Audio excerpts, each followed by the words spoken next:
कि अमेरिका जो ख्वाब लेके बैठे हैं कि ईरान आत्मसमर्पण करेगा मेरे सामने, रिजीम चेंज हो जाएगा, फॉरगेट इट।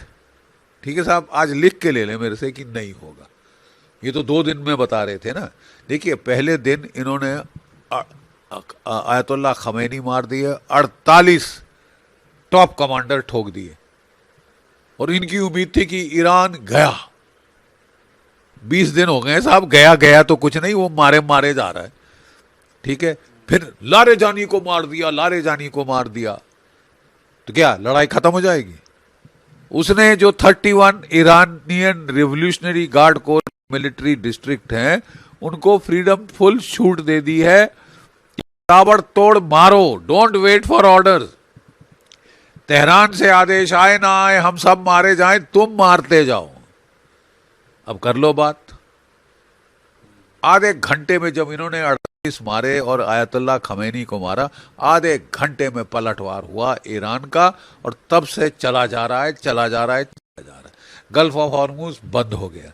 जितने दिन वो बंद होगा, दुनिया में त्राहिमाम होगा।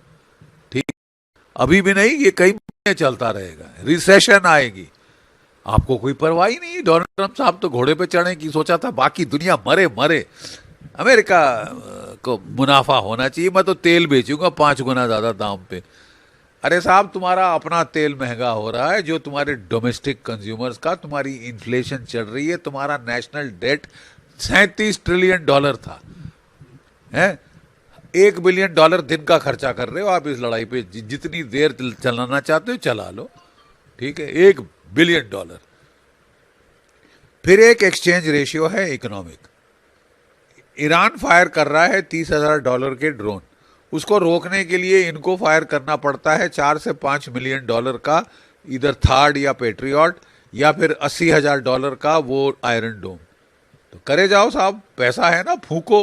एसिमेट्रिक वॉरफेयर है साहब, उसमें बैंड बजा रहा है वो। उसको पता था कि मैं जीत तो सकता नहीं, तो वो कह रहा है साहब हम तो डूबेंगे सनम, तुम्हें ले डूबेंगे, और आप भी डूब रहे हैं साहब, डूबाई आपकी भी शुरू है। तो ट्रम्प कह रहे थे कि वो एक हिंट दे रहे थे कि बूट्स ऑन ग्राउंड वाली बात।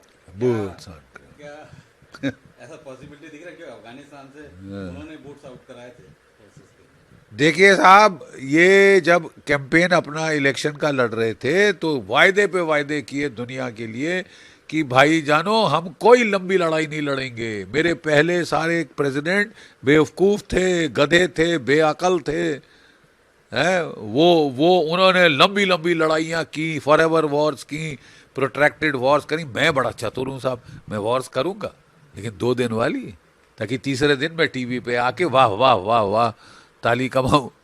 ठीक है साहब, ये तो साहब धरी की धरी रह गई। 20 दिन चल रहा है, कितने दिन और चलेगा, महीनों चलेगा, क्या चलेगा? आफ्टर ऑल यूक्रेन का युद्ध भी इस मंच से शुरू किया था कि हफ्ते में ख़त्म कर देंगे। 4 साल हो गए साहब, वो तो उल्टा तेजी होता दिखाई दे रहा। सबसे बड़ा जो ये खतरा समझ नहीं रहा, इनके मिसाइलों का जखीरा, इंटरसेप्टर खत्म हो जा रहा है। चीन वहां पे फैसला करे कि इससे अच्छा मौका मेरे लिए नहीं, वो 2-3 महीने इनको मार खाने दे, सब खत्म करने दे अपना जो भी है। आफ्टर ऑल वो साउथ कोरिया से थर्ड मिसाइल निकाल के इजराइल के बचाव के लिए भेज रहे हैं।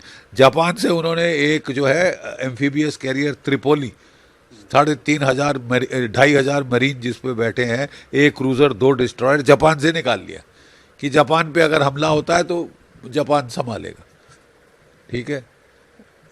कोरिया के लीडर कह रहे हैं, साउथ कोरिया की, साहब ये तो अनरिलायबल है, अमेरिका इज अनरिलायबल फ्रेंड। ठीक है साहब, सबसे ज़्यादा हमारा इकोनॉमिक नुकसान करने पे आया। जो अमेरिका का दोस्त था, यूरोप के देश, साउथ कोरिया, जापान, भारत, उनको सबसे ज़्यादा लात मारी नेटो के देश। अब उनसे कह रहे हैं कि आओ, अपने लड़ाई मैंने शुरू करी, तुमसे बगैर पूछे शुरू करी, सो व्हाट। अब लोगों के मरने का टाइम आया है, तो मेरे ज़्यादा मर गए तो मेरी पॉलिटिकल खाट खड़ी हो जाएगी। आप भेजें लोग मरने के लिए। बोले आपने तो आपने एयरक्राफ्ट कैरियर भगा लिया है, आपने ये भगा लिया है अपना जेराल्ड फोर्ड, तो घातक घायल हुआ है और उसको वापस यूएसए ले जा रहा है रिपेयर के लिए। है, पहले झूठ बोल रहे थे, कच्छ नहीं हुआ, कख नहीं हुआ। तो कख नहीं हुआ। तो क्या हमको सबको दिख रहा है ना साहब, आंखें हैं कि आलू, अंधे नहीं है।